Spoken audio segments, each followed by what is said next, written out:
کہ جنرل فیض حمید کا court martial شروع ہو گیا ہے، باقاعدہ اناؤنسمنٹ ہو گئی ہے۔ اب جو سوال ایک پوچھا جا رہا ہے وہ یہ ہے کہ اگر اس طرح کے کچھ معاملات اس کورٹ مارشل کی پروسیڈنگز میں آتے ہیں جس میں نان ملٹری لوگوں کے اوپر بھی الزام آتا ہے، تو کیا نان ملٹری سویلین لوگ چاہے وہ کوئی بھی ہوں، کیا وہ بھی پھر ایک طریقے سے کورٹ مارشل کا حصہ بن سکتے ہیں؟ Is that legally possible? اس وقت تک تو جو سپریم کورٹ کا ویو ہے، جس ججمنٹ کو انہوں نے سپریم کورٹ ہی نے لارجر بینچ نے پارشلی سسپینڈ کیا، پارشلی، وہ بھی فلی سسپینڈ نہیں کیا۔ So the view of the supreme court of Pakistan at the moment is کہ civilians cannot be tried by military courts. And obviously one who retires becomes a civilian, although in some areas he remains under the Army Act, like for pension and other privileges and perks that go with the retirement. وہ اس کے رہتے ہیں subject to the Army Act, لیکن not generally. And the basic view اس وقت view یہ ہے supreme court کا 5-member bench کا, which prevails at the moment, that there can be no military courts under to try civilians. اب اس میں یہ ہوا کہ یہ جب 5 ججز نے فیصلہ دے دیا تو اس کے بعد اب ختم ہو گئے military courts. Then the army and the government, they appealed to the larger bench of the Supreme Court. 5-member bench تھا پہلا، اب 7-member bench کے سامنے وہ کیس لگا. تو فوج نے یہ کہا جی کہ ہمیں صرف یہ اجازت دے دیں تاکہ یہ آپ بھی کر رہے ہیں، سن رہے ہیں، اور اس کے ساتھ ساتھ ہمیں بھی یہ ان کے خلاف جو ایویڈنس ہے اور جو بھی ایکٹیویٹی کرنی ہے، پروسیڈنگز کرنی ہے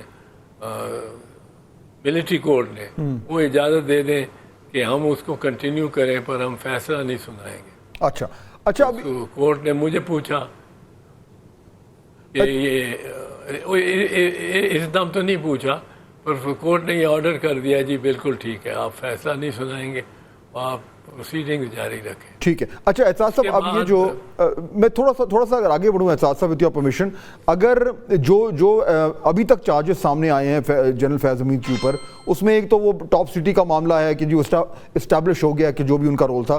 جو دوسرا والا ہے اس میں لکھا ہوا ہے کہ وہ اس طرح کی ایکٹیویٹیز میں انوالو تھے پوسٹ ریٹائرمنٹ، جس سے آرمی ایکٹ کی وائلیشن ہوتی ہے. ہم ازیوم کر رہے ہیں کہ اس کا مطلب ہے کہ وہ سیاسی ایکٹیویٹیز میں انوالو تھے. اب اس کی وضاحت نہیں ہے. یہ جو کورٹ مارشل کی پروسیڈنگز ہوتی ہیں اس میں بات ہے یہ جو چارج ہے اس کی ڈیٹیلز آنی پڑیں گی، اس کے ایویڈنس آنا پڑے گا. تو جب یہ پیش ہوگا تو کیا یہ پبلک میں آتا ہے یا یہ بالکل جو ہے وہ بیہائنڈ کلوز ڈورز رہے گا؟ پہلی بات. اور دوسرا، اگر اس انوالومنٹ میں فار ایگزامپل سیاسی انوالومنٹ ہے اور کہا جاتا ہے جی پی ٹی آئی کے ساتھ ہے، تو پھر پی ٹی آئی پہ بھی لاگو ہو سکتا ہے یہ کورٹ مارشل کی پروسیڈنگز؟ یہ آپ نے کلیئر کر دیا ہے کہ وہ ٹرائی نہیں ہو سکتے، لیکن پھر وہ کنیکشن کیسے اسٹیبلش ہوگا؟ نہیں، ابھی تک تو ٹرائی نہیں ہو سکتے.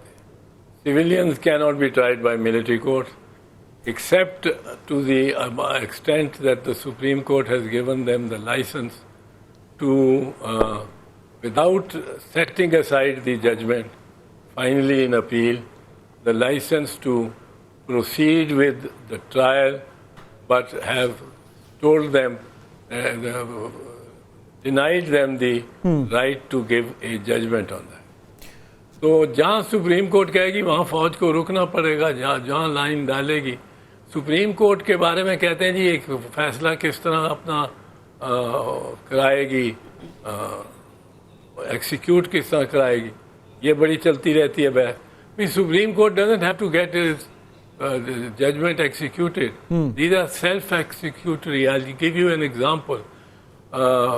Yusuf Raza Gilani was tried, was sentenced for contempt, convicted and sentenced for contempt.